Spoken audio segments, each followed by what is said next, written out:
Fuentes del derecho. ¿De dónde nace la ley? Un viaje por las fuentes del derecho. Buen día, jóvenes.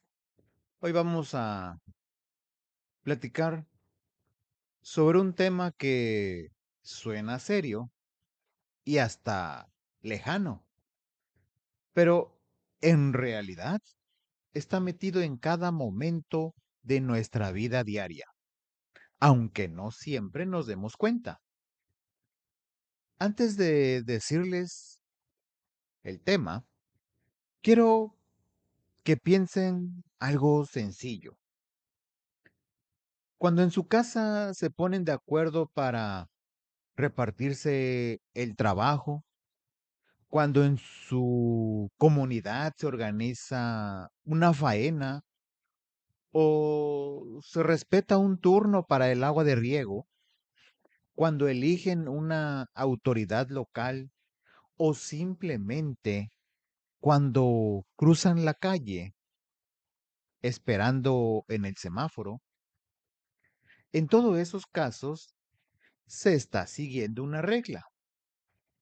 Ahora bien, aquí viene mi pregunta. ¿De dónde salieron esas reglas? ¿Quién las creó? ¿Por qué las obedecemos casi sin pensarlo? Pues bien, jóvenes, el día de hoy les voy a hablar precisamente de eso, de las fuentes del derecho, es decir, de dónde nace la ley, cómo se construye y quién tiene la autoridad para crearla.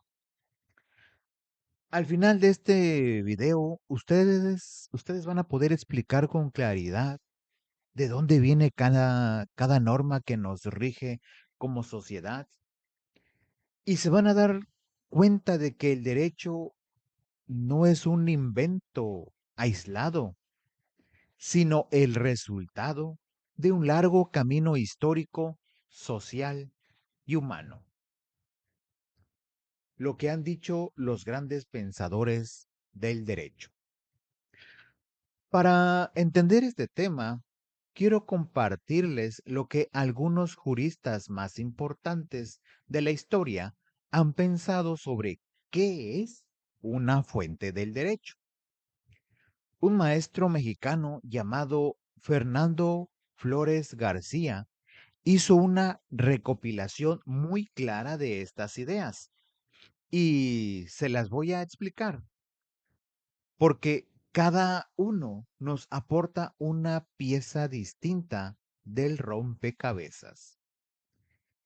Empecemos con Dupasquier, quien nos da la explicación más sencilla de todas. La palabra fuente, en su sentido literal, viene de manantial. Es el lugar de donde brota el agua de la tierra. Así como el agua tiene un origen físico, la ley también tiene un origen, un punto de partida. Después tenemos a Hans Kelsen, uno de los juristas más influyentes del siglo XX. Él utilizó la palabra fuentes de dos maneras. Primero, para referirse a los medios que crean el derecho, como la legislación, la jurisprudencia y la costumbre. Y segundo, para hablar de la base última que le da validez a todo el sistema jurídico, lo que él llamó la norma fundamental. Juan Manuel Terán Mata, por su parte, sostenía que el fundamento permanente de todo sistema jurídico es el derecho mismo. Es decir, toda norma jurídica necesita apoyarse en otra norma jurídica anterior para poder existir. De ahí la importancia de lo que él llamaba una relación lógico-hipotética. Fausto Vallado, un jurista mexicano, explicaba que las normas jurídicas no son cosas que existan en la naturaleza, como una piedra o un árbol, sino que son un deber ser. Por eso, decía él, solo cabe preguntarnos por su validez.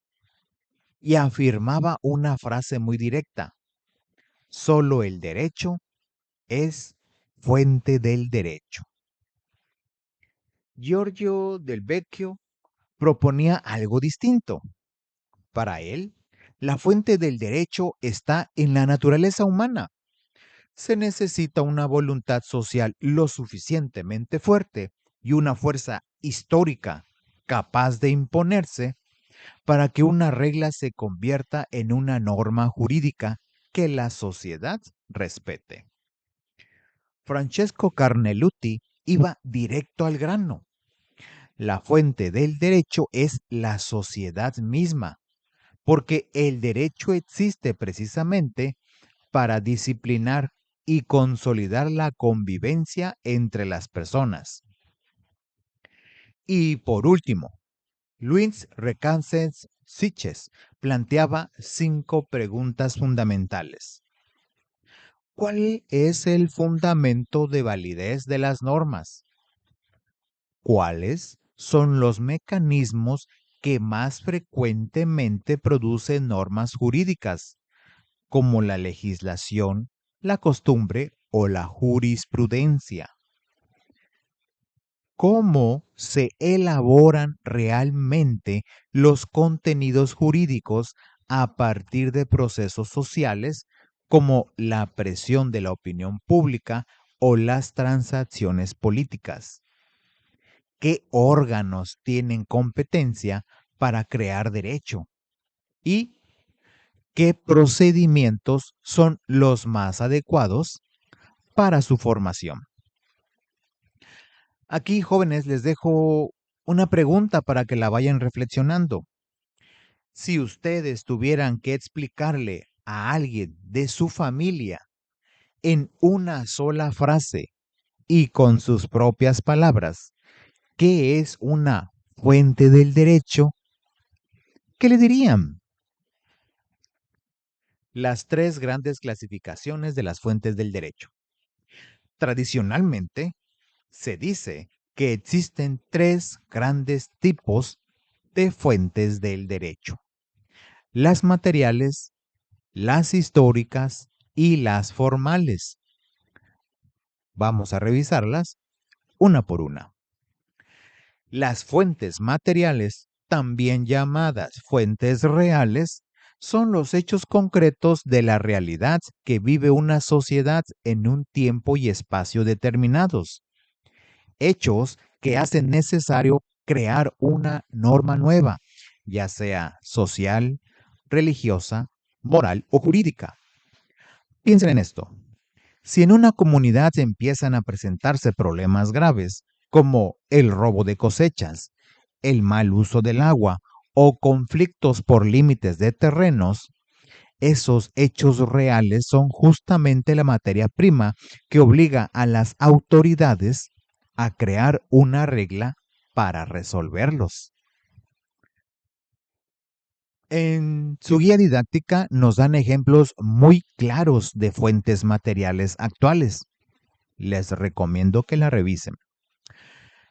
La trata de personas, el narcotráfico, la prostitución infantil, la pornografía digital y el lavado de dinero son situaciones reales que han obligado al legislador a identificar esas conductas como delitos y a establecer penas específicas para ellas. También el avance científico y tecnológico ha generado nuevas necesidades legales como las normas sobre trasplantes de órganos, la clonación humana, el uso de Internet y la firma electrónica. Y aquí viene algo interesante. Se prevé que en el futuro surjan nuevas fuentes materiales relacionadas con los sistemas de comunicación y redes sociales. el desarrollo económico global, la alimentación, la salud, la seguridad pública frente al terrorismo cibernético y el narcotráfico, la nanotecnología y la biotecnología, las energías solar, nuclear, eólica y marítima, los sistemas financieros, el urbanismo, los mercados virtuales, los flujos migratorios y la educación multinacional.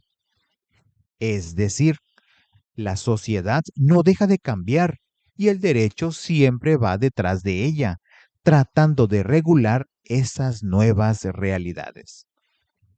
Una nota importante, jóvenes.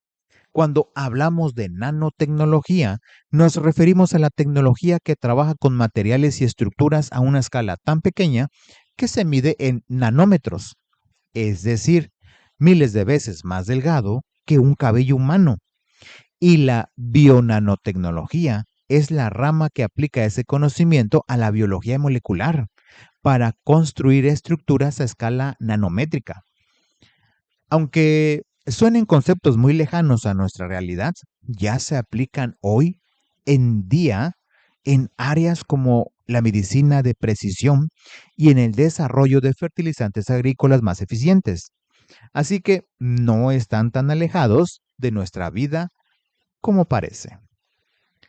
Las fuentes históricas son los textos antiguos en los que los legisladores se han basado para la creación de las leyes actuales. Es un poco como cuando en una familia se conservan recetas o costumbres de los abuelos. Ya no se usan exactamente igual, pero sirven como base para lo que hacemos hoy. Entre los ejemplos más representativos están el Código de Hammurabi, considerado una de las primeras agrupaciones de leyes de la historia, creado hace casi 3.800 años en Mesopotamia.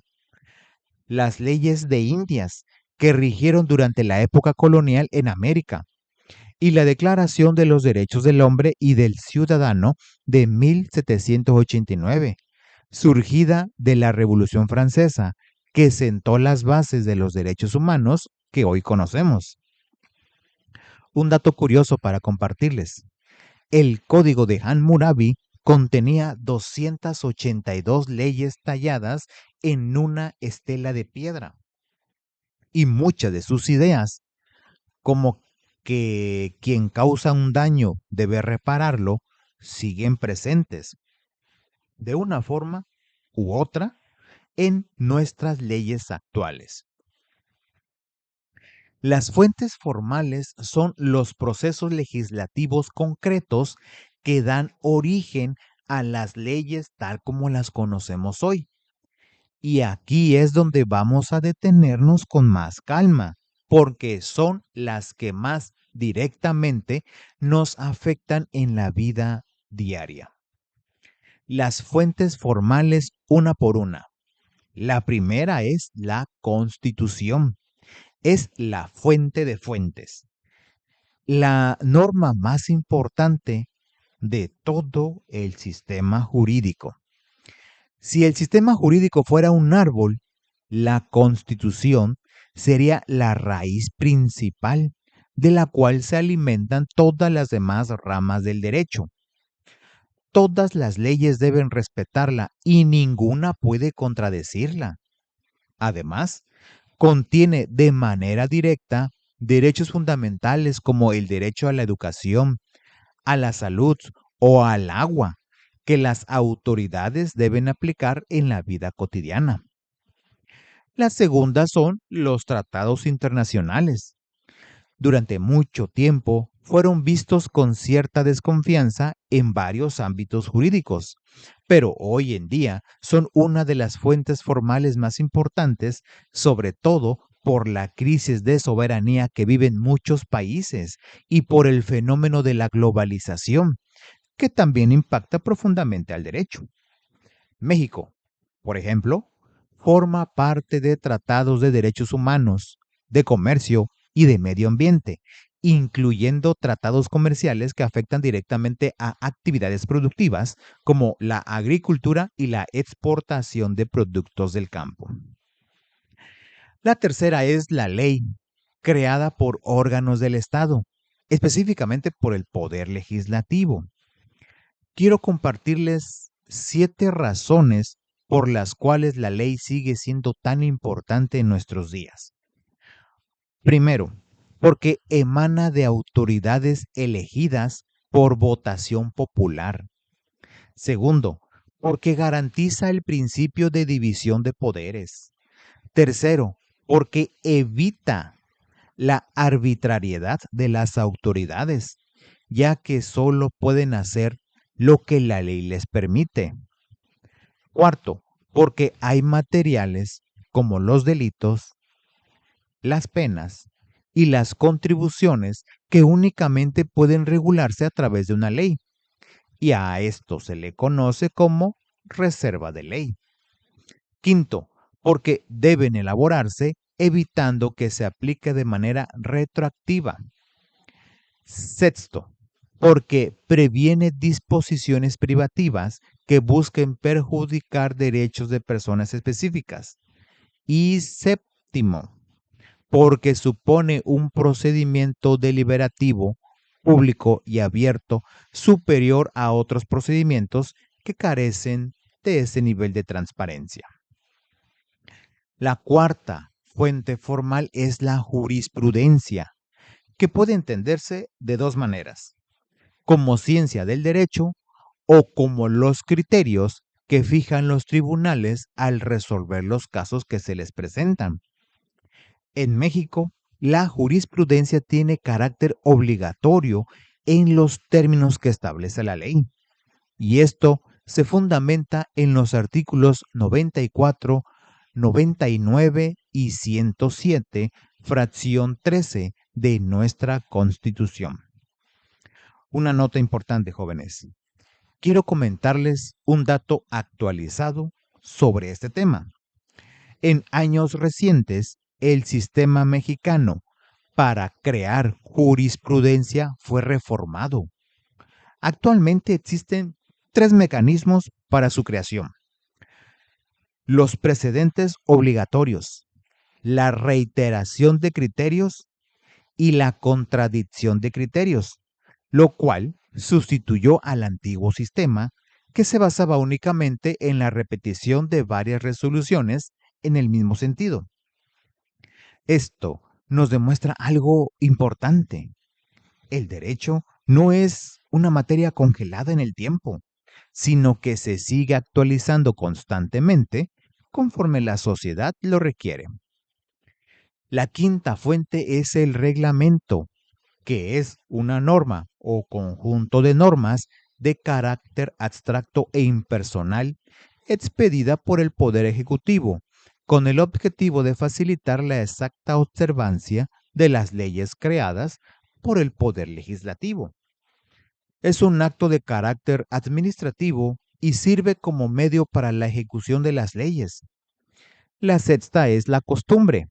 Y aquí quiero que pongan atención, porque seguramente la van a reconocer en su propia vida. Para que una costumbre tenga carácter jurídico y obligatorio, no basta con que se repita una y otra vez. Se necesita, además, que exista una conciencia social de que esa práctica es obligatoria. La costumbre es, entonces, un uso implantado en una colectividad y considerado por esa misma colectividad como jurídicamente obligatorio.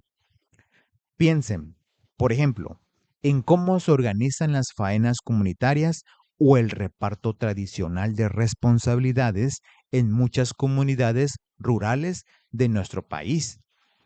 Aunque estas prácticas no siempre estén escritas en un documento formal, pueden llegar a tener fuerza jurídica cuando la ley las reconoce, como ocurre con los usos y costumbres de los pueblos y comunidades indígenas que están protegidos expresamente en nuestra Constitución. La séptima fuente son los principios generales del derecho, que son una fuente subsidiaria y secundaria, es decir, se aplican cuando la ley no resuelve con claridad un caso concreto. Son necesarios para colmar lagunas jurídicas y corresponde a los tribunales determinar en cada caso específico cuándo se debe recurrir a un principio general del derecho.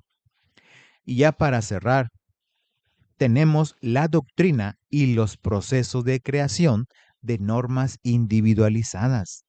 La doctrina son los estudios de carácter científico que los juristas realizan acerca del derecho, ya sea con el propósito de sistematizar sus preceptos o con la finalidad de interpretar sus normas y señalar las reglas de su aplicación. Y los procesos de creación de normas individualizadas son consecuencia de la aplicación e interpretación de normas más generales. Aquí entran las resoluciones judiciales y administrativas, los testamentos y los contratos, que solamente son fuente del derecho en un sentido estricto, ya que regulan la generación de otras normas particulares. Por ejemplo, cuando alguien en su comunidad elabora un contrato para vender un terreno o un animal, en realidad está creando una norma individualizada que obliga exclusivamente a las partes que la firmaron. Ya un dato para cerrar el desarrollo del tema, para que se den cuenta de que este tema sigue absolutamente vigente, quiero comentarles que en años recientes México ha vivido reformas importantes en materia judicial, incluyendo ajustes en la manera de elegir a jueces y ministros, así como cambios en la forma de crear jurisprudencia, como ya les mencioné. Esto confirma justamente lo que nos decían los tratadistas al inicio del video. El derecho no es algo fijo ni terminado, sino que se sigue construyendo constantemente respondiendo a los hechos y a las necesidades de cada época. Muy bien, aquí tenemos un mapa completo con las fuentes del derecho. Recuerden que son materiales, históricas y formales. En las materiales tenemos a lo que es el crimen organizado, la tecnología, la migración, etcétera. En las históricas tenemos el Código de Hammurabi, leyes de Indias, Declaración de 1789, por mencionar algunas. Y en las fuentes formales, pues aquí tenemos a la gran mayoría, que son la Constitución como ley suprema, los tratados internacionales, la ley, la jurisprudencia, los reglamentos, la costumbre, los principios generales, la doctrina y las normas individualizadas. Aquí un comentario al margen, jóvenes, muy importante. Ninguna ley, ningún tratado puede estar por encima de lo que dicta la Constitución. Sería bueno que investigaran si se han presentado este tipo de situaciones en las que intentan poner a los tratados internacionales, a las leyes, la jurisprudencia, reglamento, etcétera, por encima de lo que dice la Constitución. Sí lo hay, pero sería bueno que ustedes lo buscaran. Conclusiones. Como pudimos revisar, la ley no aparece de la nada ni por casualidad. Nace de hechos reales que vive la sociedad. Esos son las fuentes materiales. Se inspira en textos e ideas de otras épocas. Eso son las fuentes históricas y se concreta a través de procesos formales muy claros, como la Constitución, los tratados, la ley, la jurisprudencia, el reglamento, la costumbre, los principios generales del derecho, la doctrina y las normas individualizadas. Entender todo esto no es solamente teoría. Cuando comprendemos de dónde viene realmente el derecho, entendemos también por qué debemos respetarlo, cómo podemos exigir que se cumpla y cómo en un futuro muchos de ustedes podrían participar directamente en su creación, ya sea como autoridades comunitarias, como servidores públicos o simplemente como ciudadanos bien informados que saben defender sus derechos. Los dejo con una reflexión. Así como el agua de un manantial recorre un largo camino antes de llegar hasta nosotros, la ley también recorre un camino largo, hecho de historia, de sociedad y de procesos, antes de convertirse en la norma que nos rige a todos. Ahora, jóvenes que ya conocen ese camino, les hago esta pregunta. ¿Qué papel quieren jugar ustedes en la construcción del derecho de su comunidad y de su país? Muchas gracias por su atención, jóvenes. Eso es todo por este video. Recuerden suscribirse al canal, dejen su like, comenten y compartan. Aquí al final les voy a dejar unas etiquetas de otros videos que hice en otro periodo, ¿no? En otro ciclo, y también respecto al tema, y que sería bueno que lo revisaran para que profundizara un poco más. Saludos, que pasen un excelente día.